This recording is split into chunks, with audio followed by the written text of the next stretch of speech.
And the other question I had is from John. He asked, quote, what's the performance difference in the late model chassis business? Is it engineering and design, caliber of clientele, crew chief, or just the total package?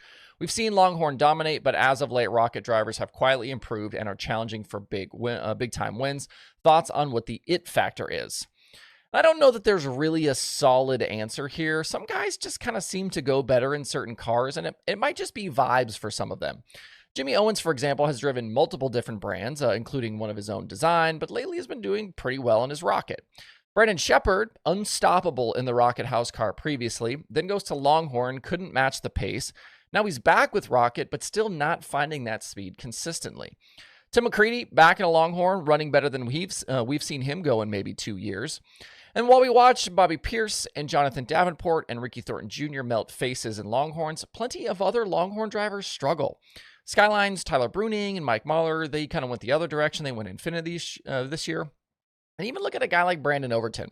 Well-supported team with rigs, backed by Longhorn as the factory team, Anthony Burrows as crew chief, but just one national tour win this season. They're certainly not bad by any stretch, but they can't match the pace right now of those top Longhorn teams. And consider this, after his win at Nodak the other night with the Outlaws, Tim McCreadie thanked Matt Langston from Longhorn Dynamics for helping him get the setup kind of going back in a good direction. But it's not like that same information isn't available to Overton's team. I do think Longhorn tries really hard to find stuff and get better. They've got a growing brain trust over there with some of the smartest guys in the sport, and they are always testing. But does that mean that Mark Richards and his group doesn't do those things and suddenly they don't know what they're doing? Absolutely not. So much of this stuff, I think, is just kind of cyclical. I think on a nightly basis, everything has to come together just right, and that isn't chassis specific. There's never really a magic bullet, but I do think a really good driver can kind of elevate things a bit. It just so happens that some of the best guys right now are in Longhorns at the moment.